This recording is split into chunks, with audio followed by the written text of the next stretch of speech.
کله کله خو د ډیر بحث او تفتیش په خاطر، کله د ډیرې پوښتنې او د ډیر تفحص په خاطر الله تعالی پر د باندې نور سختی جوړه کړي. حضرت امام ابو حنیفه رحمه الله دی، د هغې سه یو سړی پوښتنه کوي، مسله غواړي، ورته حضرت زما د کور مخ ته حوض دی، نهر دی، زه چې کله د غسل مې ضرورت سي نو همیشه هغه نهر ته ورځم او هغه نهر کې غسل کوم. نو آیا د دې غسل دورانیه کې زما سوال او پوښتنه دا ده چې زه کله د غسل په حالت کې مخ د قبلې طرف ته کم چې مشرق دی چې مغرب دی، او که مخ د لمر ختو طرف ته کم چې مشرق دی، آیا مخ د جنوب طرف ته کم که مخ د شمال طرف ته کم؟ د غسل په حالت کې زه مخ کوم طرف ته وګرځم؟ سړی دا مسله پوښتي. حضرت امام ابو حنیفه رحمه الله ورته وایي چې کله پر غسل باندې اخته سوې مصروفه سوې نو د غسل په وخت کې مخ د خپلو کپړو طرف ته که چې کوم طرف ته دي کپړې ایښتي، داسې نه وي چې یو څوک دي کپړې پورته کړي او کپړې دي ستاسو ضایع نه سي، بیا به د غسل په دورانیه ټولو په پریشاني کې در باندې تېره سي. ورته مخ د کپړو طرف ته کوه.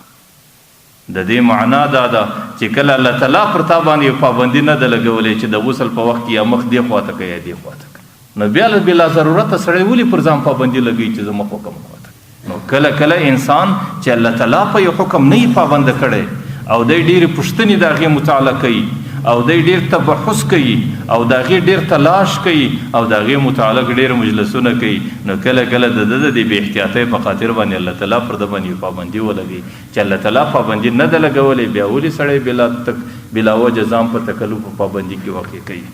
قرآن کریم سوره بقره کې الله تعالی بني اسرائیلو ته ویل چې تاسو به اوس د الله تعالی پر نامه باندې یو غوا ذبح کوئ.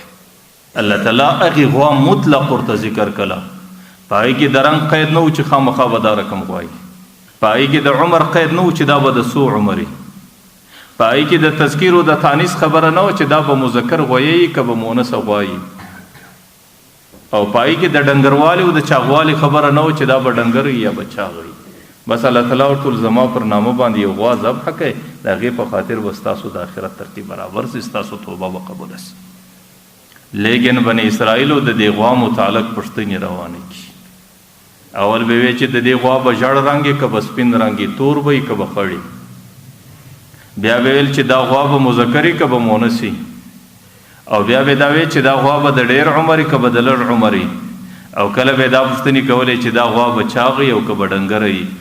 د دې د ډېرې پوښتنې الله تعالی ته دومره ناخوښه سولې، الله تعالی بره دا غوا ورته خاصه کړه چې دا به د پلانکي رنګ غوايي، لکه تی چې پوښتنه کوي، دا به د پلانکي عمر غوايي، او دا به د پلانکي وزن غوايي، او دا به پلانکي رنګ پلانکي شکل مذکري یا به مؤنثي. الله تعالی د هغې غوا متعلق پر دوی باندې ډېره دایره راتنګه کړه چې کله پر دوی باندې دایره راتنګه سوله، دوی د هغه غوا په تلاش کې ووتل، بیا په ټوله علاقه کې هغه رقم غوا دوی نه سو پیدا کولی.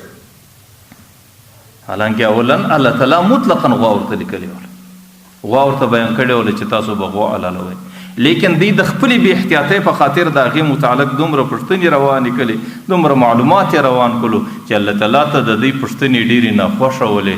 الله تعالی باره په هغه غوا کې د دوی سره شدت او تشدید وکړي او پر دوی باندې خاص رنګ او هغه رنګ غوا د دوی په ټوله قوم و قبیله کې نه پیدا کړي.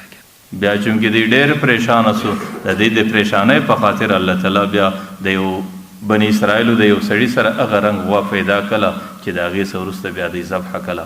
قرآن کریم وایي فذبحوها وما کادوا یفعلون، دوی خو ذبح کړه لیکن قریبه دا و چې د دوی څه د لاسه وتلې وه، وما کادوا قریب نه و دوی یفعلون چې دوی داسې پیل کړی په دې خاطر باندې چې الله تعالی د هغې غوا متعلق پر دوی باندې ډېر شدت او سختي وکړه.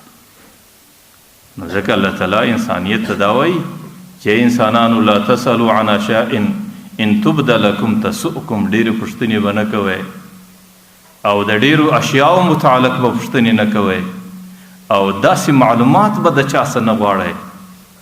که چیرې هغې خبرې حقیقت تاسو ته ښکاره سي، بیا به تاسو د ډېرې پریشانۍ سره مخامخ سئ.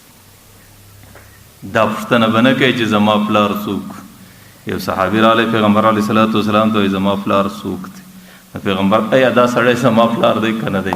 پیغمبر علیه صلات وسلام ورته دا رقم پوښتنې مه کوه، که چیرې د دې پوښتنو حقیقت په بعضو صورتو کې ښکاره سي، بیا به د ډېرې پریشانۍ سره مخامخ سي. نو نن سبا خو زموږ او ستاسو اصطلاح ده، بعضې خلک په ټلیفون باندې ډېرې پوښتنې د علماو څه کوي. که چیرې د هغې خلکو دغه پوښتنې د حلال او د حرام متعلق خو ډېره ښه خبره ده. که چیرې د هغې خلکو دغه پوښتنې د جایزو د ناجایزو متعلق خو ډېره ښه خبره ده. دته الله تعالی پر دې پوښتنه باندې ډېر ثواب ورکوي، او کوم عالم چې ورښي هغې ته الله تعالی پر دې ښوونه باندې ډېر ثواب ورکوي. لیکن اوس خو د بعضې خلکو په ذهنو کې ډېرې فضولې پوښتنې راغلي، او دې فضولو پوښتنو باندې چې په هغې کې نه د دنیا ګټئ نه د آخرت ګټئ، پر دې باندې بیا انسان ته الله تعالی ګناه ورکوي. ځکه په دې کې وخت ضایع کول، او وخت د الله تعالی امانت دی، او څوک چې د بل چا امانت ضایع کړي هغې باندې ګناهګاره کېږي. زموږ د یو استاذ خبره ده، هغه وایي زما هغه ډېر مشر سړی دی، هغه وایي زما ورځ ډېره مصروفه تېره شوله او ستړی وم، ماخستن چې کله ما له خوب رالی نو خوب په دورانیه کې ټلیفون رالی، ما چې کله ټلیفون پورته کوي یو صاحب پوښتنه کوي، وایي حضرت د اصحاب کهفو سره چې کوم سپی جنت لځي د دې رنګ ژړ دی که سپین دی؟ نو زه ډېر حیران شوم. باره ما ورته سړی د دې خبرې پوښتنې ضرورت دې څنګه محسوس کوي؟ د دې پوښتنې څه ضرورت دی چې تی کوي؟ وایي حضرت موږ دلته یو مجلس سره ناست یو، پر دې باندې د ډېره وخته بحث روان دی، او آخري بحث په مابین کې فیصله نه کېږي، څوک وایي رنګ یې دا دی، څوک وایي رنګ یې دا دی، فیصله نه کېږي. نو فیصلې دپاره مې ستا انتخاب کړی دی چې دی به زموږ فیصله راکړي. نو ما ورته وویل سړی که دا سپی ژړ سي که دا سپی سپین سي، دې کې ستا د دنیا څه ګټه ده؟ ورته دنیا کې خو زما هېڅ ګټه نشته. ورته دې کې ستا د آخرت څه ګټه ده؟ آخرت کې ماته څه ګټه نه رامعلومېږي. ما ورته حضرت چې کومه خبره کې د دنیا ګټه هم نه وي د آخرت ګټه هم نه وي، چې زه تا ته جواب در کوم زه د خپل وخت ضایع کوم، او د دې پوښتنه الله راڅه کوي، او ته چې زما سره د دې متعلق پوښتنه کوې او دې کې نه ستا د دنیا ضرورت دی نه دې د آخرت څه ګټه ده، نو دې کې ستا وخت ضایع کېږي، او دا وخت امانت دی، الله تعالی د دې څه ستا څه پوښتنه کوي. نو دا رقم پوښتنې نه ستا د پوښتنې کولو ضرورت ستا، نه زما د جواب در کولو ضرورت ستا. نو ما درته ویل نن خو د دې متعلق